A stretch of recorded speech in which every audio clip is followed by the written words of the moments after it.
السلام علیکم دوستو، شہر بغداد سے کچھ فاصلے پر ایک چھوٹی سی بستی تھی جہاں ایک بوڑھا شخص اپنی آخری زندگی کے دن گزار رہا تھا۔ وہ ایک خاموش اور عاجز انسان تھا۔ اس کے 5 بیٹے تھے۔ ان میں سے سب سے بڑا یوسف تھا جو ایک زمیندار تھا۔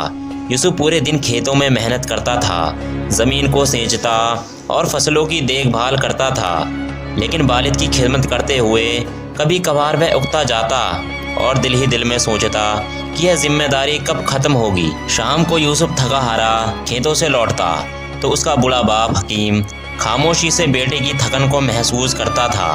حکیم کے دل میں بیٹے کے لیے بے پناہ محبت تھی، لیکن وہ کچھ کہے بغیر فقط اپنی نظریں جھکا لیتا۔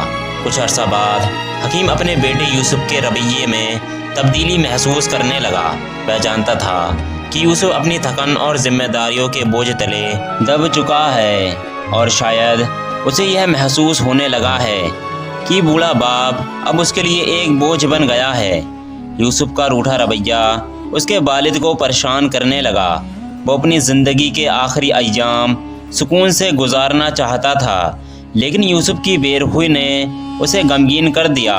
کچھ عرصہ بعد حکیم نے یوسف کو قریب بلایا اور کہا، بیٹا مجھے معلوم ہے کہ تم پر بوجھ بڑھ گیا ہے، فکر نہ کرو، میں زیادہ دن تمہارے ساتھ نہیں رہوں گا۔ 2-3 دن بعد میں دوسرے بیٹے کے پاس چلا جاؤں گا۔ تم اپنے کام اور زندگی پر دھیان دو، میرے لیے پریشان نہ ہونا۔ یوسف یہ سن کر کچھ دیر خاموش رہا۔ دل میں ندامت کی ہلکی سی لہر اٹھی، مگر اس کے لبوں پر کوئی سخت یا روکنے والے الفاظ نہ آئے۔ کچھ دن گزارنے کے بعد بوڑھا حکیم یوسف کے گھر سے نکل کر دوسرے بیٹے فاروق کے پاس چلا گیا، جو ایک کامیاب تھا اور مال و دولت کی کمی نہ تھی۔ بڑا باپ فاروق کے گھر رہنے لگا، لیکن فاروق کا رویہ بھی قابل افسوس تھا۔ فاروق کے لیے کاروبار کی مصروفیت زیادہ اہم تھی، جبکہ اس کی بیوی سسر کو ہمیشہ نظر انداز کرتی اور ان سے بات کرنے کی زحمت بھی نہ اٹھاتی۔ حکیم دن بھر خاموشی سے ایک کونے میں بیٹھا رہتا، دل میں اپنے بیٹوں کی بدلتی ہوئی محبت کا غم لیے، مگر اپنی تکلیف کو کبھی زبان پر نہ لاتا۔ بوڑھے حکیم کا وقت غموں کے ساتھ گزر رہا تھا۔ ایک دن فاروق نے اپنی بیوی کی باتوں میں آ کر والد سے کہا، بابا آپ کو میرے ساتھ کاروبار میں مدد کرنی چاہیے تاکہ آپ کی موجودگی کا مجھے کچھ فائدہ ہو۔ یہ سن کر بوڑھا حکیم خاموش رہا۔ اس کی جھکی ہوئی کمر، کمزور ہاتھ اور تھکا ہوا جسم اس بات کی گواہی دے رہے تھے کہ وہ اب کسی بھی محنت کے قابل نہیں رہا، لیکن اس نے اپنے بیٹے کی بات کا برا نہیں مانا، کیونکہ وہ جانتا تھا کہ فاروق اسے صرف ذمہ داریوں کے پیمانے سے دیکھ رہا ہے، محبت کے نہیں۔ ساری رات بوڑھے باپ کی کاسی اور درد بھری فریاد سے تنگ ہو کر فاروق کی بیوی نے کہا، یہ بوڑھا انسان ہمیں مزید پریشان کر رہا ہے، ان کے اور بھی بچے تو ہیں، وہاں جا کر بھی تو زندگی گزار سکتا ہے۔ فاروق بھی ایک کم ظرف آدمی تھا۔ اس نے اپنے بوڑھے باپ سے کہا، بابا اگر آپ تنگ ہو تو کوئی بات نہیں، چاہیں تو دوسرے بیٹے کے پاس چلے جائیں، وہاں آپ سکون سے رہیں گے، آپ کے علاج کے لیے میں پیسے بھی دے دوں گا، فکر نہ کریں۔ ان الفاظ نے حکیم کی عزت نفس پر ایک اور زخم لگایا۔ فاروق نے محبت اور توجہ کی بجائے صرف ایک معقول حل کی بات کی، جیسے بوڑھے والد کی موجودگی کا کوئی احساس نہ تھا، صرف ایک ذمہ داری کا بوجھ تھا جسے اٹھانا پڑا۔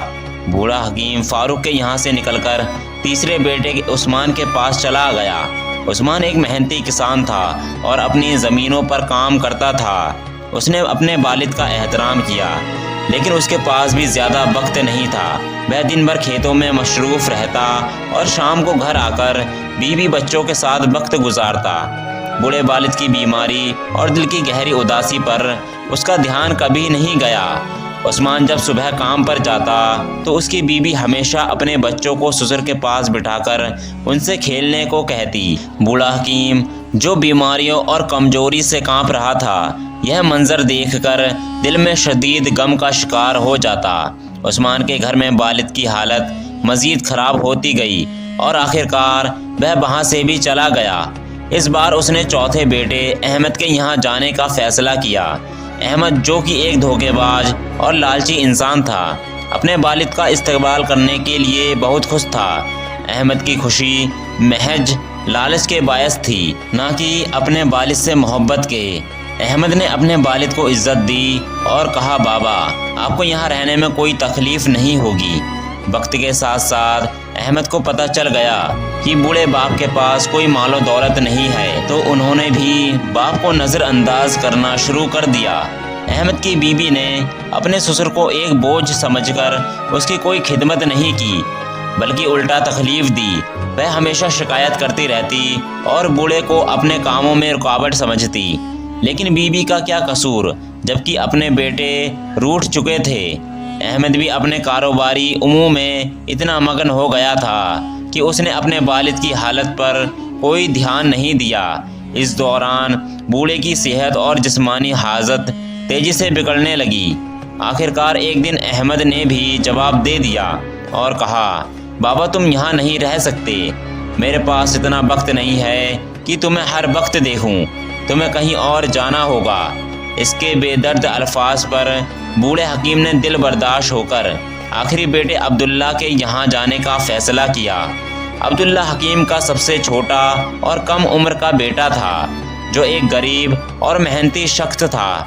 دہاڑی لگا کر جو پیسے کماتا، ان پیسوں سے وہ اپنے باپ کے لیے دوائیاں خریدتا اور اپنے گھر کا خرچ چلانے کی کوشش کرتا۔ اس کی بیوی بھی کافی ایماندار تھی، اپنے سسر کا دل سے خیال رکھتی۔ وہ ان کی بیماری اور بڑھاپے کو سمجھتی تھی اور ہمیشہ ماں باپ کی طرح ان کی خدمت میں لگی رہتی تھی۔ بوڑھے حکیم نے جب عبداللہ اور اس کی بیوی کی محبت اور احترام کو دیکھا تو دل ہی دل میں خوش ہوا اور بہت دعائیں دینے لگا۔ وقت گزرتا گیا اور حکیم اپنے چھوٹے بیٹے کے گھر میں خوشی خوشی زندگی گزارنے لگا۔ اس کی زندگی میں سکون اور محبت واپس آئی اور وہ اس بات پر شکر گزار تھا کہ آخرکار اسے وہ عزت ملی جس کی وہ ہمیشہ سے حقدار تھا۔ برخیریہ شروع ہو گئے اور وہ شدید بیمار پڑ گیا۔ عبداللہ اپنے باپ کی حالت دیکھ کر بے حد غمگین ہوتا اور اکثر رو پڑتا، کیونکہ اپنے والد کو ایک بوجھ نہیں بلکہ حقیقی معنوں میں باپ کے رتبے سے دیکھتا تھا۔ اس کے دل میں والد کی عزت اور محبت کا سمندر تھا اور وہ ہر ممکن کوشش کرتا کہ اپنے والد کی خدمت میں کوئی کمی نہ رہ جائے۔ عبداللہ کے آنسو اور اس کی فکر والد کی زندگی کے ان آخری دنوں میں اس کے لیے ایک تسلی اور سکون کا باعث بنے۔ حکیم نے عبداللہ کی محبت دیکھ کر اسے اپنے قریب بلایا اور باریک آواز میں کہا بیٹا میرے آخری دن قریب ہیں، میری سانسیں اب گنتی کی رہ گئی ہیں، لیکن اللہ تمہیں ہمیشہ خوش اور آباد رکھے جس طرح تم نے میری خدمت کی اور میرا دل جیتا۔ عبداللہ نے غمگین لہجے میں جواب دیا بابا اللہ نہ کرے کہ آپ ہمیں چھوڑ کر چلے جائیں، آپ کے بغیر ہم کیسے جی سکیں گے۔ حکیم نے مسکراتے ہوئے کہا بیٹا یہ تو حق راستہ ہے، ہر شے کو فنا ہونا ہے، مجھے بھی اپنے خالق حقیقی کے پاس جانا ہوگا۔ عبداللہ نے غمگین لہجے میں کہا بابا کیا آپ مجھ سے خوش ہیں؟ میں وہ خدمت نہیں کر سکا جس کے آپ حقدار تھے، میری بیوی بھی کم عقل ہے، لیکن اگر آپ کے دل میں کوئی گلا شکوہ ہے تو ہمیں ضرور بتائیں اور اپنا غم ہلکا کیجیے۔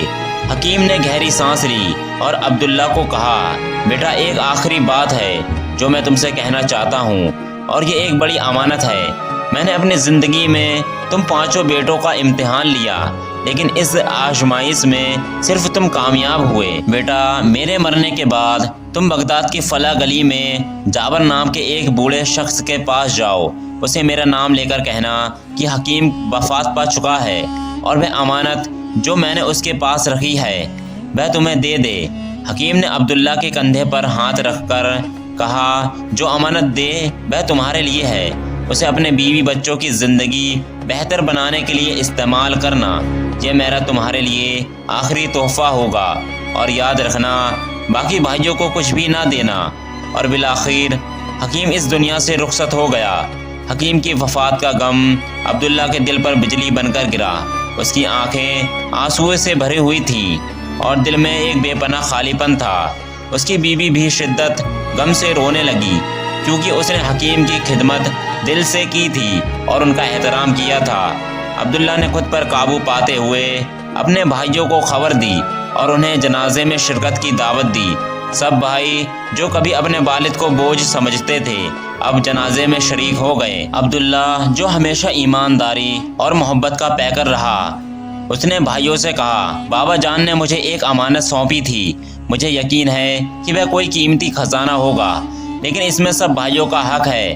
حالانکہ بابا نے صرف میرے لیے وصیت کی تھی۔ بھائی جو دل میں کہیں نہ کہیں لالچ رکھتے تھے فوراً بولے، عبداللہ جاؤ اور امانت لے آؤ، پھر اسے ہم پانچوں بھائیوں میں تقسیم کر دینا تاکہ سب کو برابر حصہ ملے۔ عبداللہ نے ٹھیک ویسا ہی کیا جیسا اس نے کہا تھا۔ بغداد جا کر امانت لے آیا۔ جب اس نے صندوق کھولا تو وہ حیرت میں پڑ گیا۔ صندوق میں بغداد کے مشہور بازار کے کئی قیمتی دکانوں کے کاغذات، جواہرات اور جو اس کی ماں کے تھے اور بہت سی اشرفیاں موجود تھیں۔ عبداللہ نے اپنی دیانتداری کا ثبوت دیتے ہوئے سب بھائیوں کو ان کا حق دیا اور خود اپنے حصے پر قیانت کی۔ زندگی ایک بار پھر باپ کے سائے کے بغیر چلنے لگی، لیکن وقت نے جلدی ہی اپنی حقیقت دکھا دی۔ چند ماہ بعد بڑے بھائیوں میں سے ایک اپنے کاروبار میں بری طرح پھنس گیا۔ غیر ذمہ داری اور غلط فیصلوں کے باعث وہ قرض میں ڈوبتا چلا گیا۔ حالات اس قدر خراب ہو گئے کہ اسے اپنا گھر تک بیچنا پڑا۔ دوسرا بھائی جو کبھی عیش و عشرت کی زندگی گزارنے کا عادی تھا، ایک دن چوری میں ملوث پایا گیا۔ قاضی نے اسے جیل بھیجنے کا حکم دے دیا اور اس کی زندگی کی ساری ساکھ تباہ ہو گئی۔ باقی بھائی بھی سونے کو ہاتھ لگاتے تو مٹی بن جاتا۔ یہ سب ناکامیوں کو ایک جواب تھا، باپ کی بد۔ دوسری طرف عبداللہ نے اپنی محنت سے بغداد میں کاروبار شروع کر دیا۔ وہ کوفے سے عمدہ کپڑا خرید کر بغداد کے بازار میں بیچتا اور وقت کے ساتھ کافی منافع کمانے لگا۔ اس کی ایمانداری، باپ کی دعا اور مستقبل محنت نے اسے ترقی کی راہ پر ڈال دیا، یہاں تک کہ وہ اپنے باقی بھائیوں کی فروخت کردہ دکانوں کو خریدنے لگا اور آہستہ آہستہ پورے بازار کا واحد مالک بن گیا۔ جو بھائی کبھی خود کو دولت مند سمجھتے تھے اب وقت کے مارے ہوئے عبداللہ کے در پر سوال کرنے آ گئے۔ عبداللہ جو ایک رحم دل اور مشفق انسان تھا، ان کی مدد کرتا اور انہیں خالی ہاتھ نہ واپس جانے دیتا۔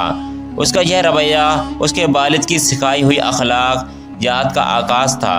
پھر وہ دن آیا جب عبداللہ نے بغداد کے ترقی یافتہ علاقے میں ایک بڑا گھر خریدا اور اپنی بیوی اور بچوں کے ساتھ ایک خوشحال زندگی گزارنے لگا۔ دوستو، اس کہانی سے ہمیں 3 قیمتی سیکھ ملتی ہیں۔ نمبر 1، والدین کی ذمہ داری ہے کہ وہ اپنے بچوں کو بہترین تربیت کریں تاکہ وہ بعد میں نہ صرف ان کا سہارا بنے بلکہ زندگی کی مشکلات کا سامنا بھی حکمت اور صبر سے کر سکیں۔ نمبر 2، ایک بیٹے کے طور پر والدین کو کبھی بوجھ نہ سمجھیں، کیونکہ وقت کا پہیہ گھومتا ہے اور کل آپ خود اسی مقام پر ہو سکتے ہو۔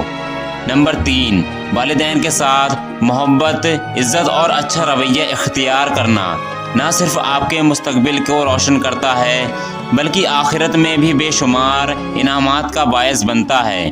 والد چاہیں جیسے بھی ہوں، ان کی خدمت بیٹے کا فرض ہے، کیونکہ ان کی دعائیں ہی آپ کی زندگی کا سب سے بڑا سرمایہ ہے۔ مجھے امید ہے دوستو آپ کو یہ ویڈیو اچھی لگی ہوگی۔